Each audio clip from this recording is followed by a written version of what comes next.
আসসালামু আলাইকুম শিক্ষার্থীরা, চলো জেনে নেই যে ভূমির ক্ষেত্রে ক্রমহ্রাসমান উৎপাদন বিধি কার্যকর। হ্যাঁ শিক্ষার্থীরা, ভূমির ক্ষেত্রে ক্রমহ্রাসমান উৎপাদন বিধি কার্যকর অধিক।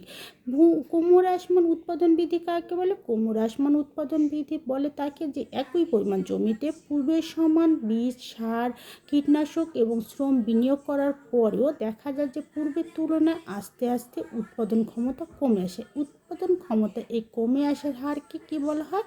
ক্রমহ্রাসমান উৎপাদন বিধি বলা হয়।